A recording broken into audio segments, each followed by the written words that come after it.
Pero, ¿y si te dijera que el pilar fundamental que sostiene la fe de millones de protestantes, pues simplemente no se encuentra explícitamente en la Biblia? Millones de personas siguen estas doctrinas, convencidos pues de que obedecen únicamente la Escritura, pero ¿conocen de verdad el origen de su fe y las catastróficas consecuencias que desató en el mundo? Bueno, la historia no contada de la Reforma y los propios textos bíblicos pues revelan una verdad mucho más incómoda. Sí, una verdad que dividió el cristianismo para siempre. Hoy vamos a desentrañar la historia y la teología que fracturaron la cristiandad. Usaremos la propia Biblia para analizar esas doctrinas que prometían libertad, pero pues que en cambio abrieron una caja de Pandora de división y conflicto que llega hasta nuestros días. Pero bueno, para entender la reforma, primero pues hay que ser pero muy honestos con el panorama de la época, aunque pues como católicos no nos guste para nada. Finales de la Edad Media, la Iglesia Católica enfrentaba una crisis de credibilidad. La corrupción se sentía y era pues muy evidente. Prácticas como la simonía, básicamente comprar y vender puestos en la iglesia, y el nepotismo pues era muy notable. Muchos obispos vivían más como príncipes que como pastores. El punto de quiebre para muchos pues fue la venta de indulgencias. Era un abuso descarado, pues la idea de que podías comprar el perdón por las consecuencias de tus pecados. En ese ambiente de hartazgo, pues aparece Martín Lutero, un monje profesor de teología de Wittenberg, Alemania. Lutero, pues no fue el primero en quejarse. Antes que él, hombres como John Wycliffe en Inglaterra y Jan Hus en Bohemia, pues ya habían criticado a la iglesia y pedido un regreso a las escrituras. Pero la angustia de Lutero pues era distinta, era algo personal. Vivía atormentado por su propio pecado y el miedo a la ira de Dios y no encontraba paz en ninguna práctica religiosa. Su búsqueda desesperada de salvación lo llevó a una conclusión teológica totalmente nueva y radical. Y así, pues, según la tradición, el 31 de octubre de 1517 clavó sus famosas 95 tesis en la puerta de la iglesia de Wittenberg, denunciando la venta de indulgencias y, sin saberlo, encendiendo la mecha de una gran revolución. Lo que empezó con una queja académica contra los abusos se convirtió en un desafío frontal a la autoridad del Papa y a toda la doctrina de la Iglesia. Pero para reflexionar, la pregunta clave es, ¿la solución de Lutero de verdad curó la enfermedad de la Iglesia o la cambió por una herida aún más profunda y permanente? El cimiento sobre el cual se construyó todo el protestantismo, pues es la sola escritura o solo por la escritura. La idea de que la Biblia pues es la única fuente de autoridad para el cristiano y que pues cualquiera puede interpretarla con la ayuda del Espíritu Santo. Suena requete bien bonito, ¿no? Sí, un regreso a la pureza del Evangelio, sin tradiciones, sin magisterio y sin la historia de más de 2000 años que les estorben. Pero aquí nos topamos con la primera y más grande paradoja de la Reforma.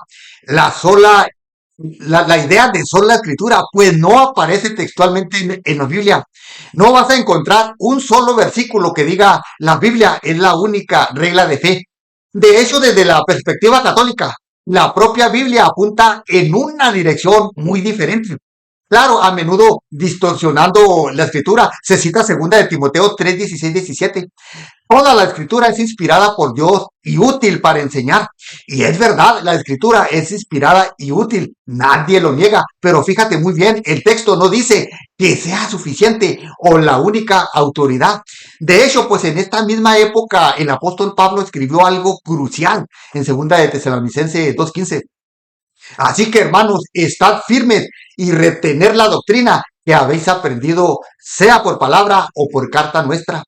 Pablo establece aquí dos vías de autoridad, la palabra hablada, que es la tradición oral, y la carta escrita, que es la escritura. Rechazar una de ellas pues significa contradecir al propio apóstol. Es más, la Biblia no se presenta a sí misma como el pilar final de la verdad. ¿Sabes a quién le da ese título? A la iglesia. En primera de Timoteo 3:15, Pablo llama a la iglesia columna y baluarte de la verdad.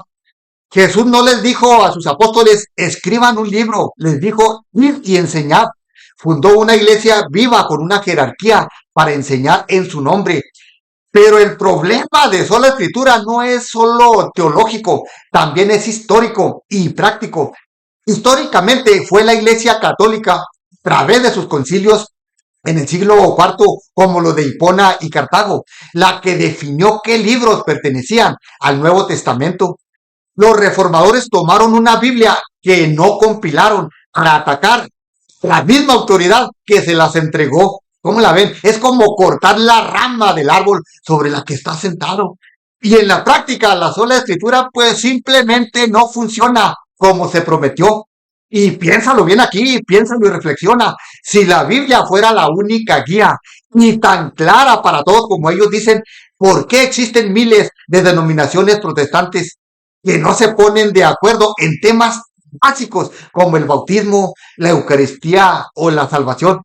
La historia misma demuestra que sin una autoridad que interprete la sola escritura, pues nos lleva a la unidad, no lleva a la unidad de la verdad, sino al de la división sin fin.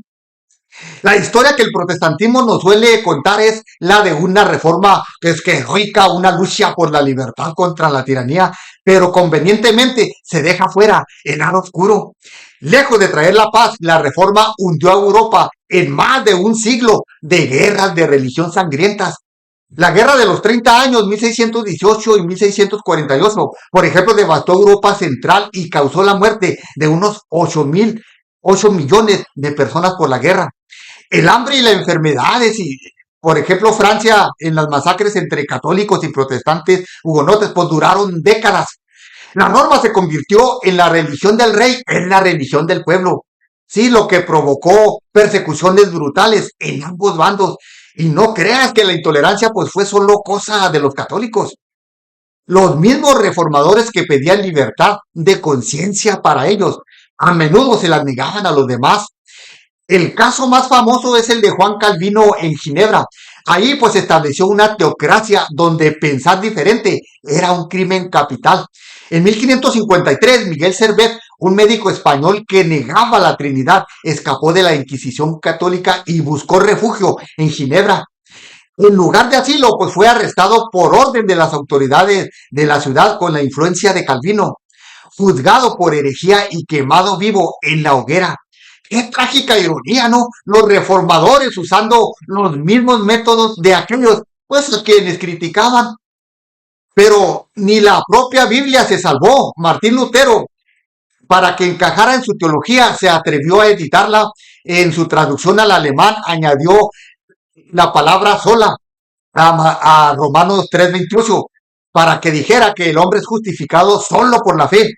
Esa palabra sola pues simplemente no está en el texto griego original.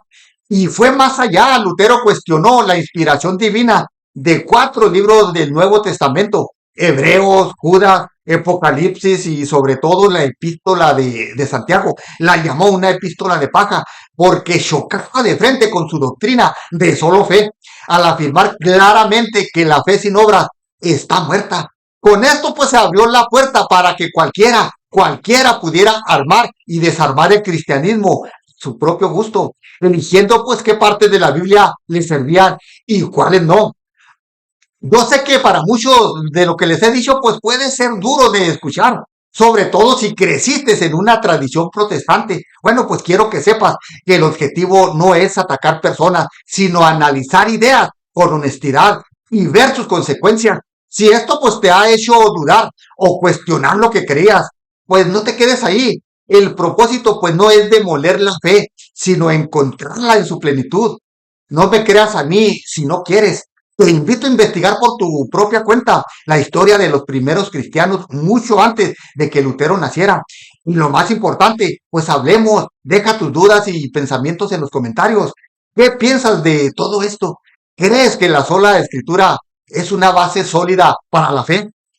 ¿Cómo? Pero ¿cómo explicamos miles de verdades distintas naciendo del mismo libro. Hablamos un diálogo respetuoso, pero sin miedo a preguntar. Al final, el verdadero rostro del protestantismo es mucho más complejo de un simple regreso a la Biblia. Sí, nació de una protesta justa contra la corrupción, sí, pero introdujo un principio totalmente nuevo y no bíblico. La autoridad del juicio personal, sí, al cambiar la autoridad visible de la iglesia que Cristo fundó por la autoridad subjetiva de cada individuo. La reforma no sanó la cristiandad, la partió en mil pedazos. Las divisiones, las guerras y hasta la manipulación de las escrituras no fueron accidentes, fueron el resultado directo de su principio fundador de Martín Lutero. Bueno, desde una perspectiva histórica y católica, la solución nunca fue que cada creyente se convirtiera en su propio papa. La solución era y sigue siendo volver a la escritura que Cristo mismo estableció. Una iglesia con la autoridad para enseñar y proteger la fe guiada por las escrituras y la sagrada tradición, justo como lo enseñaron los apóstoles. Bueno, la pregunta que queda flotando es, ¿dónde buscas la verdad? ¿En el eco de miles de voces que se contradicen o en la única voz que ha resonado a lo largo de 20 siglos de historia? La respuesta, pues como siempre, requiere el valor de buscarla. Si este análisis te ha ayudado a ver las escrituras con nuevos ojos, pues dale like, suscríbete para más estudios bíblicos como este y recuerda, ponte vivo para no caer en manos de las diversas herejías modernas. Cuídense mucho y que Dios los bendiga.